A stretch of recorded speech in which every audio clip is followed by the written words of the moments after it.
నమస్తే చైతన్య గారు. నమస్తే మేడం. చైతన్య గారు, కొంతమందిని అబ్జర్వ్ చేస్తే వాళ్ళకి అంతో ఇంతో షార్ట్స్ లాగా డ్రింక్ ఉంటే తప్ప వాళ్ళ బాడీ షివర్ అయిపోతా ఉంటది. మైండ్ పనిచేయదు. అంతెందుకండి, టీ, కాఫీ డెస్పరేట్‌గా అలవాటు ఉన్న వాళ్ళకి కూడా అదే పరిస్థితి. డెఫినిట్‌గా మైండ్ పనిచేయదు. ఏదో మిస్ అయిన ఫీలింగ్, డిప్రెషన్‌లోకి కూడా వెళ్ళిపోయిన వాళ్ళున్నారు. ఎందుకలా అవుతది? అదేమన్నా నరాల వీక్‌నెస్సా? లేకపోతే ఏంటి? కొద్దిగా టెన్షన్ వచ్చినా కొందరికి ఇట్లా అయితాయి చేతులు. హ్మ్. కొత్త వాళ్ళతోటి మాట్లాడేటప్పుడు ఇట్లా అయితాయి చేతులు. హ్మ్. అయితాయా హ్మ్. కాదా? అవుతాయి. మళ్ళా కొందరికి ఎట్లుంటదంటే ఇప్పుడు పేషెంట్‌లొచ్చి చెప్తారు, "సార్ హ్మ్. చాయ్ తాగేటప్పుడు హ్మ్. ఏం గాదు. దోస్తుగాళ్ళతోటి నిల్చొని చాయ్ తాగేటప్పుడు ఇట్లా అయితది కప్." హుహు. Okay. Over excitement.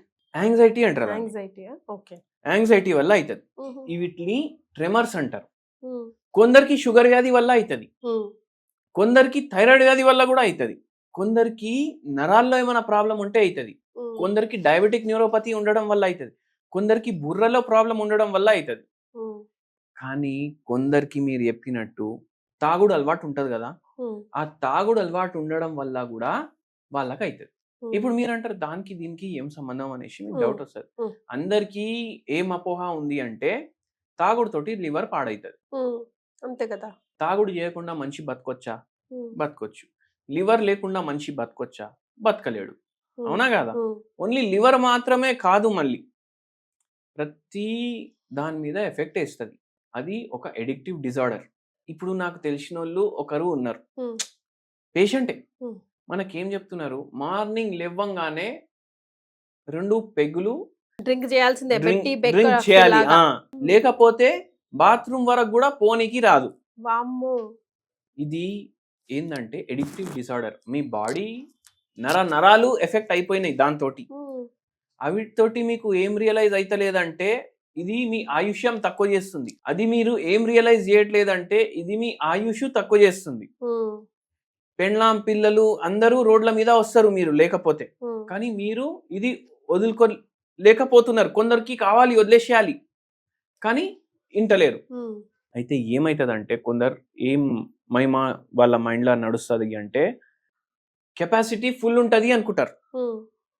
Capacity full ఉంటదనుకుంటారు. హ్మ్. తాగుడు నడుస్తూనే ఉంటది. అది నరాల మీద ఎఫెక్ట్ అయితుంది అని గూడా వాళ్ళకు తెలుసు. హ్మ్. కానీ అయినా వదలలేకపోతారు. హ్మ్. వాళ్ళేమనుకుంటారు, నేను ఒకటి ఫుల్ బాటిల్ తాగితే గూడా ఏం గాదు. ఫిట్ ఉంటా. బండి నడుపుతా, స్టడీ. కారు నడుపుతా, అన్నీ జేస్తా హ్మ్. అని ఆ అపోహలో ఉంటారు. కానీ యాక్చువల్‌గా ఏంది నేను జెప్తా మీకు. హ్మ్. ఫస్ట్ ఏమో బాడీ ఇంత డిమాండ్ జేస్తది. హ్మ్. దాంతోటి వాళ్ళకు కొంచెం థ్రిల్లొస్తది, ఎక్కుతది, మంచిగా నష ఉంటది, అన్నీ ఉంటాయి. కొన్ని రోజుల్లో అయిపోతాయి. హ్మ్. దాని తర్వాత బాడీ ఇంత డిమాండ్ చేస్తది. హ్మ్. మళ్ళా దాంతోటి థ్రిల్ ఉంటది, నష ఉంటది, అన్నీ ఉంటది, అయిపోతది. మళ్ళా తాగినంక దాని తర్వాత అంతే తాగిండ్రనుకోండి, ఏముంది నీళ్లుంది అనుకుంటారు. హ్మ్. మళ్ళా ఇంత పెరుగుతూనే ఉంటది. దాని అర్థం ఏముంది అంటే మీ లివర్ ఏమో డ్యామేజ్ అయితుంది. హ్మ్. దాని అర్థం ఇది గాదు మీకు పెద్ద కెపాసిటీ పెరుగుతుందన్నట్టు శక్తి కాదు. ఉంది, మీరు సూపర్ హ్యూమన్ అనేసి కాదు. మీ లివర్ డ్యామేజ్ అయితుంది. మీ లివర్ మీకు సంకేతనం ఇస్తుంది. హ్మ్. ఏం లేదు, ఫుల్ దమ్మున్న మనిషి కాదు. దమ్ము పోతుంది లోపల నుంచి. హ్మ్. అది అక్కడ యాక్చువల్. మళ్ళా ఇట్లా అయ్యి అది ఇట్లా అడిక్టివ్ డిజార్డర్‌లో మారిపోతది. హ్మ్. అడిక్షన్ ఇదే గాదు. వేరే అడిక్షన్‌లకు గూడా వాళ్ళకి గూడా ఇట్లా చేతులు అవ్వడం అయితది. హ్మ్.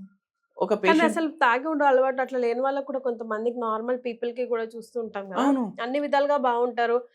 బట్ వాళ్ళది ఎందుకో ఊరికే చేతులు కొంచెం షివరింగ్. వణుకుతాయి. అదే హ్మ్. అందుకే జెప్పినా ఏదైనా గదా! టెన్షన్ వచ్చినప్పుడు, భయం వచ్చినప్పుడు వణుకుతాయి గదా!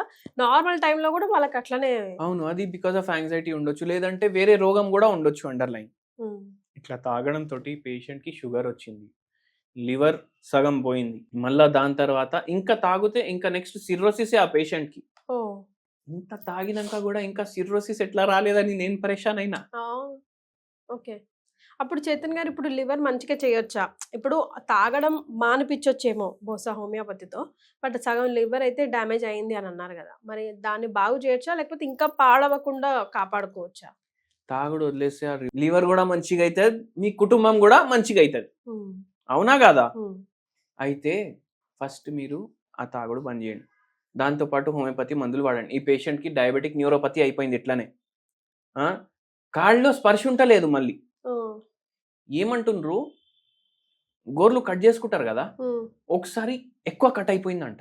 హుహు. ఒకసారి ఎక్కువ కట్ అయిపోవడం వల్ల రక్తం వస్తుంది కదా, హ్మ్. ఓ నొప్పి గిప్పి ఏం లేదు, ఓహ్! అంటే స్పర్శ కూడా ఉంటలేదు స్పర్శ. కాళ్ళల్లో. హ్మ్.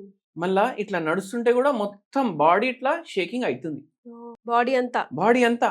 హ్మ్. అయితే మందులు ఇచ్చినాక ఆ ఎడిక్టివ్ డిజార్డర్ కూడా పోయింది, ఇది ఓహ్! బంద్ అయిపోయింది ఆటోమేటిక్. సూపర్. 5 నెలలు పడింది కానీ మొత్తం బంద్ అయిపోయింది. హ్మ్. ఇప్పుడు అది చూస్తే, ఆ వాసన చూస్తే కూడా ఆయనకు పడతలేదు. ఓహ్! మళ్ళీ షుగర్ వ్యాధి కూడా over a period of time తగ్గింది, నరాలు కూడా మంచిగా అయినాయి. హ్మ్. అట్లా. ముఖ్యంగా చాలా కుటుంబాలు డ్రింకింగ్‌కి అడిక్ట్ అయిన వాళ్ళతో చాలా సఫర్ అవుతూ ఉన్నారు. మీలో, మీ ఫ్యామిలీలో, ఫ్రెండ్స్‌లో ఎవరైనా అలాంటి వాళ్ళుంటే ఈ వీడియోని తప్పకుండా షేర్ చేయండి. ఎందుకంటే మీ ఫ్రెండ్స్‌కో, అక్కలకో, చెల్లెళ్ళకో వాళ్ళ కుటుంబాలని ఇండైరెక్ట్‌గా కాపాడిన వాళ్ళవుతారు కాబట్టి. అంతే కదా చైతన్య గారు? సో వీళ్ళకి బేసికల్‌గా ఏమైనా హోమ్ రెమెడీ కూడా సజెస్ట్ చేస్తారా? ఎందుకంటే వెంటనే వినరు కదా చైతన్య గారు వాళ్ళు గూడా. అయితే ఇట్లా ఇంత ప్రాబ్లం అయింది, హ్మ్. నరాలు డ్యామేజ్ అయినాయి, షుగర్ వ్యాధి వచ్చింది, తాగడం బంద్ అయితలేదు అంటే మీరేం చేయాలంటే, మీరు రోజు గ్రీన్ కాఫీ తాగాలి. Green coffee. Green coffee, green tea విన్నారు కదా, ఆ! వైట్ టీ కూడా విన్నారు కదా, హ్మ్. జిన్సెంగ్ టీ కూడా విన్నారు అన్ని కదా, ఫేమస్ చేసేసారు మీరు. ఆ, అట్లా గ్రీన్ కాఫీ కూడా వస్తుంది. ఇదేంటో? ఇది ఏంది అంటే, రోస్ట్ ఎక్కువ చేస్తే నల్లగా తయారవుతుంది కాఫీ బీన్. హ్మ్. ఇది ఎక్కువ రోస్ట్ చెయ్యరు, హ్మ్. డ్రై చేస్తారు. హుహు. దీంట్లో అపారమైన యాంటీ ఆక్సిడెంట్లు ఉంటాయి. హ్మ్. అంత యాంటీ ఆక్సిడెంట్లు ఉండడం వల్ల ఏమవుతుందంటే, బాడీలో ఇన్సులిన్ రెసిస్టెన్స్ తగ్గడానికి హెల్ప్ అవుతుంది. హ్మ్. ఇప్పుడు డయాబెటిక్ న్యూరోపతి ఉంది కదా ఈ పేషెంట్కి, హ్మ్. ఇన్సులిన్ రెసిస్టెన్స్ కూడా ఉంది, తగ్గడానికి హెల్ప్ అవుతుంది. తగ్గడానికి హెల్ప్ చేసుకుంటా ఈ పేషెంట్కి నరాల్లో ఏదైతే మైలిన్ షీట్లు డ్యామేజ్ అయినాయి కదా, హ్మ్. అవి ఎందుకైనాయి? ఈ ఆక్సిడేటివ్ స్ట్రెస్ వల్ల, ఆల్కహాల్ వల్ల. అవి ఇంకా డ్యామేజ్ జర తక్కువ అవ్వకుండా చేయడానికి, అవ్వకుండా చేయడానికి హెల్ప్ హెల్ప్ చేస్తుంది ఇది. చేస్తాయి. రైట్. జర బలం నరాల్లో పెరుగుతుంది. హుహు. రోజుకి ఒక కప్పు తాగాలి హ్మ్. ఎనీ అట్లా, టైమ్. Any time.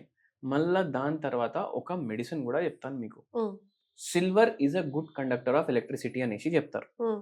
సిల్వర్ హ్మ్. ఇప్పుడు వెండి. 4 లక్షల రూపాయలకి పోయింది. హ్మ్. అయితే ఏందంటే, సిల్వర్ వైర్లు తయారు చేసిండ్రు అనుకోండి, కరెంట్ దాంట్లో మంచిగా పోతది. కానీ సిల్వర్ తక్కువుంది లోకంలో. హ్మ్. సిల్వర్ తోటి హోమియోపతిలో ఒక మందు తయారు చేస్తారు. హుహు. సిల్వర్ తోటి హోమియోపతిలో ఒక మందు తయారు చేస్తారు. హ్మ్. ఆ మందు పేరు వచ్చేసి ఆర్జెంటం మెటాలికం. ఓకే. ఆర్జెంటం మెటాలికం మనకు నరాలు రిపేర్ చేయడానికి ఉపయోగపడుతుంది. ఓకే. ఇది మనం ప్రకృతిని బట్టి ఆ పేషెంట్‌కి సెట్ అయ్యి ఇస్తే, ఆ పేషెంట్‌కి పూర్తిగా మంచిగా అయితది. హుహు. కానీ హ్మ్. ప్రకృతికి సెట్ అవ్వలేదనుకోండి, హ్మ్. ఏమైతది సైడ్ ఎఫెక్ట్? హ్మ్. ఏం గాదు. అదే గదా! హ్మ్. ఏం గాదు. హ్మ్. కానీ ఉన్న లక్షణాలకు హ్మ్. కొద్దిగా రిలీఫ్ ఇస్తది. ఓకే. 0/3 పొటెన్సీ ఆర్జెంటం మెటాలికం. పొద్దుగాల 10 గోళీలు, హ్మ్. పొద్దుమికి 10 గోళీలు, మధ్యాహ్నం 10 గోళీలు హ్మ్. రోజేసుకోండి. ఓకే. మీకు కొంచెం స్పర్శ, తిమ్మిరి, మంట, చక్కరు, నడవడానికి రాకపోవడం, హ్మ్. షేకింగ్, హ్మ్. ఇవన్నిట్లో కొద్దిగా మీకు చేంజ్ కనిపిస్తది. రైట్. అట్లా. Yes. Thank you so much Chaitanya. Thank you madam.